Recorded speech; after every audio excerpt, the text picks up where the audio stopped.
Selamat siang anak-anak, selamat bertemu kembali dengan Ibu.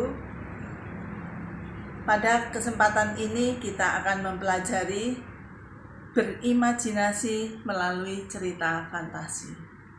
Apakah itu cerita fantasi? Cerita fantasi adalah cerita hasil khayalan belaka. Fantasi ada dua, fantasi pasif dan fantasi aktif.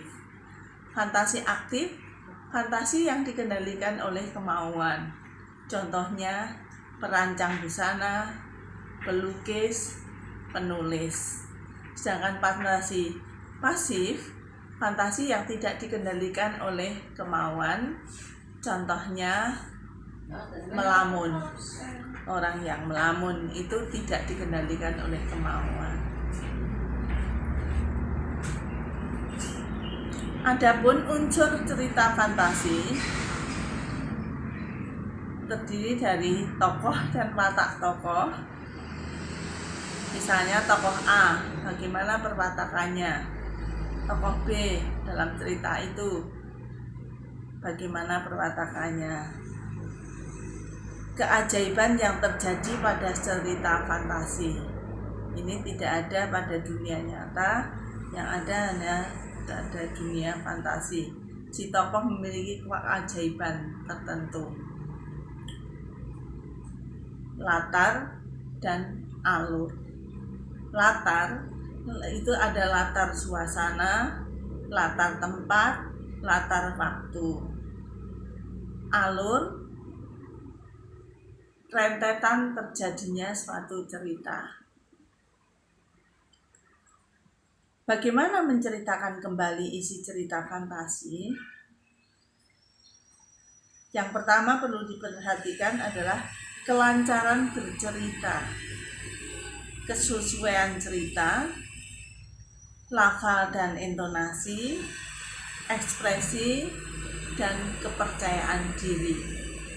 Nah, hal-hal tersebut perlu diperhatikan ketika kita menceritakan kembali sebuah cerita. Selanjutnya, struktur teksnya bagaimana? Struktur teks cerita fantasi meliputi orientasi. Orientasi berupa pengenalan tokoh, latar, tema, dan alur cerita. Komplikasi berupa timbulnya masalah hingga masalah itu memuncak atau meningkat. Resolusi berupa penyelesaian masalah atau konflik yang terjadi.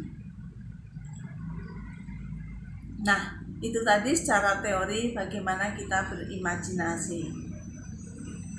Pada pertemuan selanjutnya kita akan membahas dan menelaah aspek bahasa dalam cerita fantasi. Untuk saat ini sampai di sini dulu anak-anak. Kalian pelajari lagi teori ini melalui buku BSE ataupun buku paket yang telah kalian miliki. Bagi kelas yang belum memiliki buku paket, bisa meminjam dari kelas yang lain atau download langsung buku BSE. Terima kasih atas perhatian anak-anak. Selamat siang.